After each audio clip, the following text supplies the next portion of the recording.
오늘 우리에게 주시는 하나님의 말씀은 로마서 1장 8절에서 17절까지 말씀입니다.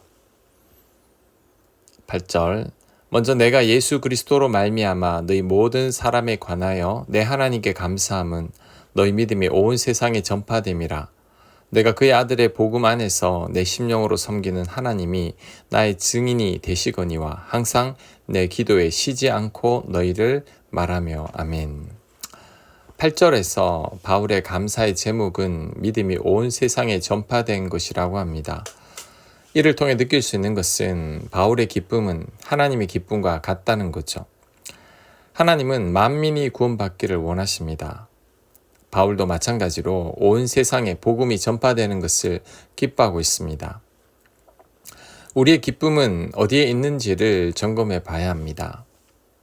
대부분의 우리 기쁨은 육신의 정욕과 안목의 정욕과 이생의 자랑이 채워졌을 때입니다. 우리가 세상 가운데 성공하고 출세하고 남들이 나를 인정해 줬을 때죠. 내가 원대로 다 되었을 때입니다. 우리의 기쁨은 지극히 개인적이고 이기적인 기쁨이죠. 바울의 기쁨과는 너무나 대조적입니다. 또한 바울은 9절에서 항상 기도할 때 로마 교회를 위해서 기도한다고 합니다. 이 또한 귀감이 될 만한 일이죠. 로마 교회는 바울이 세운 교회가 아닙니다. 게다가 한 번도 가본 적이 없는 교회입니다. 그런데도 바울은 항상 쉬지 않고 로마 교회를 위해서 기도한다고 합니다. 이런 면에서는 사무엘 선지자보다 더 뛰어나다고 할 수 있습니다. 사무엘은 백성들을 위해 기도를 신 적이 있어서 이를 반성하고 다시는 백성들을 위해 기도를 쉬지 않겠다고 고백했습니다. 이에 반해 바울은 로마 교회를 위해서 쉬지 않고 기도했던 거죠. 바울은 복음 전파를 기뻐했고 이방 지역에 있는 타 교회를 위해 기도했습니다.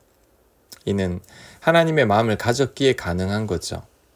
하나님과 연합하여 사역했기에 이런 기쁨과 중보기도가 가능한 것입니다. 바울에게 교회는 내 교회나 타인의 교회가 아니라 하나님의 교회로 인식되고 있었죠. 모든 교회가 연합된 교회인 것입니다. 바울의 이런 모습을 보면서 오늘날의 교회들은 반성해야 합니다. 모든 교회는 내 교회만 생각하는 이기적인 마음을 버려야 합니다. 어떤 대응 교회들은 주일마다 먼 지역에 있는 교인들을 데려오기 위해 수십 대의 버스를 운행하기도 하는데 바울 같았으면 그렇게 하지 않았을 겁니다. 하나님은 하나가 되기를 원하십니다. 모두가 연합하고 한 마음이 되기를 원하고 모두가 다 하나님 안에서 함께 기도하고 함께 성장하고 함께 하나님 나라를 이루어 가시기를 원합니다. 그러므로 우리들도 이런 하나님의 마음을 품어야 합니다. 그래서 우리들도 바울처럼 기도해야 합니다. 특히 예수님께서 우리들에게 어떻게 기도해야 할지를 가르쳐 주셨습니다. 이 땅에 하나님 나라가 임하기를 기도하고 하나님의 뜻이 이 땅에서 이루어지기를 기도해야 합니다. 또한 한국교회가 하나님 보시기에 합당한 교회가 되기를 기도해야 합니다. 내 교회만 기도할 게 아니라 하나님 나라와 모든 교회와 열방의 선교지를 위해서 기도해야 합니다. 이러한 삶이 사도 바울의 삶이었고 하나님께서 원하시는 삶입니다. 10절 어떻게 하든지 이제 하나님의 뜻 안에서 너희에게로 나아갈 좋은 길 얻기를 구하노라. 아멘. 바울은 하나님 뜻 안에서 로마로 가기를 원한다고 합니다. 자신의 뜻이 아니라 하나님의 뜻 안에서 이루어지기를 원한다는 거죠. 이러한 삶이 하나님 뜻 안에 있는 삶이고 하나님을 인정하는 삶입니다. 범사의 주님을 인정하는 삶이죠. 우리들의 삶은 어떠한지 성찰해 봐야 합니다. 우리들은 무엇을 결정하거나 선택할 때 내 뜻대로 할 때가 많죠. 하나님께 묻지 않고 하나님을 인정하지 않을 때가 많습니다. 하지만 그래서는 안 됩니다. 우리가 늘 하나님의 뜻 안에 있어야 합니다. 범사에 하나님을 인정하고 하나님의 인도하심을 받아야 합니다. 이런 삶을 하나님께서 인정하시고 가장 선한 길로 인도해 주실 겁니다. 11절 내가 너희 보기를 간절히 원하는 것은 어떤 신령한 은사를 너희에게 나누어 주어 너희를 견고하게 하려 함이니. 아멘. 자, 바울이 왜 이렇게 로마 교회에 가기를 원하는지를 설명하고 있습니다. 신령한 은사를 로마 교인들에게 나누어 주어서 로마 교인들의 믿음을 견고하게 하기 위함이라고 합니다. 바울은 무엇을 얻기 위해 가려는 게 아닙니다. 나눠주고 싶어서 가려는 거죠. 이런 모습도 우리들의 모습과 대조적이죠. 우리들은 내가 좀 힘들거나 손해본다 싶으면 잘 나서려고 하지 않습니다. 나에게 이익이 될지를 먼저 계산하고 따지죠. 철저히 내 중심적인 삶입니다.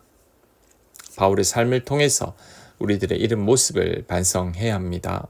12절 이는 곧 내가 너희 가운데서 너희와 나의 믿음으로 말미암아 피차 안위함을 얻으려 함이라. 아멘.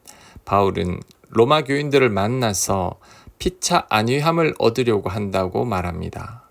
안위는 편안하게 하고 위로하는 거죠.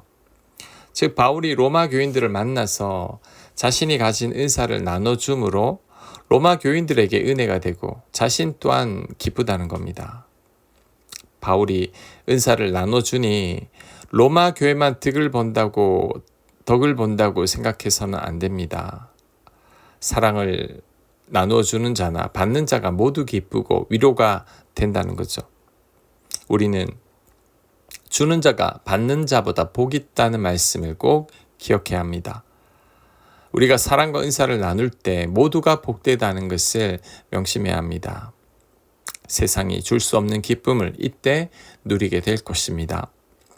13절 형제들아 내가 여러 번 너희에게 가고자 한 것을 너희가 모르기를 원하지 아니하노니 이는 너희 중에서도 다른 이방인 중에서와 같이 열매를 맺게 하려 함이로되 지금까지 길이 막혔도다. 아멘. 바울은 로마 교회에 가려고 여러 번 애를 썼지만 번번이 길이 막혔다고 합니다. 바울이 이 길을 계획할 때 하나님께 기도하고 신중하게 작정했을 겁니다. 하지만 길이 열리지 않았죠. 사람이 자기의 길을 계획할지라도 하나님께서 그 걸음을 인도하신다는 말씀이 맞는 말씀입니다. 우리 계획대로 되는 게 아닙니다. 하나님의 계획이 있고 하나님의 때가 있습니다. 우리도 이와 유사한 경험들을 종종 하게 됩니다. 나름 고민하고 실행한 일들이 잘 안 풀리는 거죠. 간절히 원했던 일들이 자꾸만 막힙니다. 그래서 낙심이 되죠. 이럴 때 우리는 어떻게 해야 할까요? 내 계획이 틀어지고 자꾸만 길이 막힐 때 어떻게 해야 할까요? 하나님의 더 놀라운 계획이 있음을 믿어야 합니다. 바울은 로마에 가려던 계획이 여러 번 막혔지만 결국에는 로마에 가게 됩니다. 언제 어떻게 가게 됐죠? 예루살렘에서 바울을 죽이려는 폭도들 때문에 로마 병사의 호위를 받으면서 로마로 안전하게 가게 됐습니다. 가서도 구금된 상태에서 로마의 고위층들을 계속해서 만나게 되었죠. 바울이 나중에 깨달았을 겁니다. 하나님께서 이렇게 나를 로마에 보내시려고 그 전에 막으셨구나. 내 계획과 내 뜻대로 되지 않을 때는 나를 위한 하나님의 더 놀라운 계획이 있음을 우리는 믿어야 합니다. 길이 막힐 때는 다 이유가 있습니다. 요셉도 술 관원의 꿈을 해석해주고 감옥에서 나가려고 했지만 길이 막혔죠. 하지만 그 후에 술 관원으로 인해 애굽의 바로 왕 앞에 서게 됐습니다. 하나님의 더 놀라운 계획이 있었던 거죠. 길이 막혔습니까? 내 계획과 뜻대로 안 되고 있습니까? 괜찮습니다. 나를 위한 하나님의 더 나은 계획이 있습니다. 우리는 이 사실을 믿기만 하면 됩니다. 그러면 후에 다 알게 될 겁니다. 길이 막히고 내 계획대로 되지 않았음이 더 나은 결과를 낳았다는 것을, 더 나은 하나님의 뜻이 있었다는 것을 우리는 이 사실을 믿기만 하면 됩니다. 14절 헬라인이나 야만인이나 지혜 있는 자나 어리석은 자에게 다 내가 빚진 자라. 그러므로 나는 할 수 있는 대로 로마에 있는 너희에게도 복음 전하기를 원하노라. 내가 복음을 부끄러워하지 아니하노니 이 복음은 모든 믿는 자에게 구원을 주시는 하나님의 능력이 됨이라. 먼저는 유대인에게요. 그리고 헬라인에게로다. 복음에는 하나님의 의가 나타나서 믿음으로 믿음에 이르게 하나니 기록된 바 오직 의인은 믿음으로 말미암아 살리라 함과 같으니라. 아멘. 복음은 복된 소식이라는 뜻이죠. 그렇다면 무엇이 복되다는 말입니까? 우리가 예수님을 믿을 때 구원을 받는다는 것입니다. 우리가 예수님을 믿을 때 하나님의 자녀가 되고 영생을 얻는다는 거죠. 우리가 율법을 잘 지켜서 구원을 받는 게 아닙니다. 하나님 보시기에 선한 삶을 살아서 구원을 받는 것도 아닙니다. 단지 예수님을 믿는 것만으로도 구원을 받는다는 거죠. 이것은 공짜이고 하나님께서 거둬주시는 은혜입니다. 그래서 복된 소식인 거죠. 하지만 예수님의 존재만을 믿는 것으로 구원을 받는다고 잘못 생각해서는 안 됩니다. 많은 그리스도인들이 예수님이 하나님의 아들이심을 믿거나 예수님께서 나를 위해 십자가에 못 박혀 죽으신 것을 알기에 구원받는다고 믿고 있습니다. 그런데 이 믿음이 지식적인 믿음이 되어서는 안 됩니다. 지식적인 믿음은 참 믿음이 아닙니다. 참 믿음은 나를 향한 하나님의 사랑을 확신하는 믿음입니다. 하나님께서 나를 살리려 독생자를 주신 사랑, 예수님께서 나를 사랑하사 나 대신 죄값을 치르시기 위해 십자가에서 죽으신 사랑, 이 놀라운 사랑을 온전히 알고 믿는 겁니다. 이게 참 믿음입니다. 이런 믿음을 가지면 자발적으로 하나님을 사랑하게 됩니다.